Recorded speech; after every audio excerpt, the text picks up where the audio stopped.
Ada Enden sama ada kok.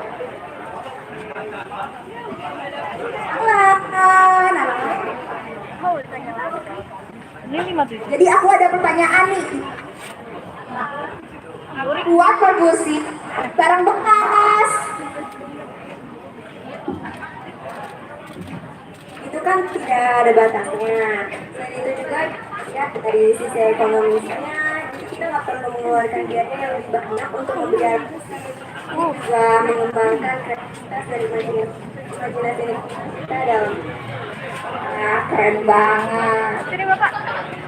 Terima kasih ya Separ dan Kayla atas jawabannya. Oke guys, daripada lama-lama kita nunggu, mari aja kita langsung saksikan penampilan perkusi dari SMK Negeri 57 Jakarta. Beri tepuk tangan yang meriah.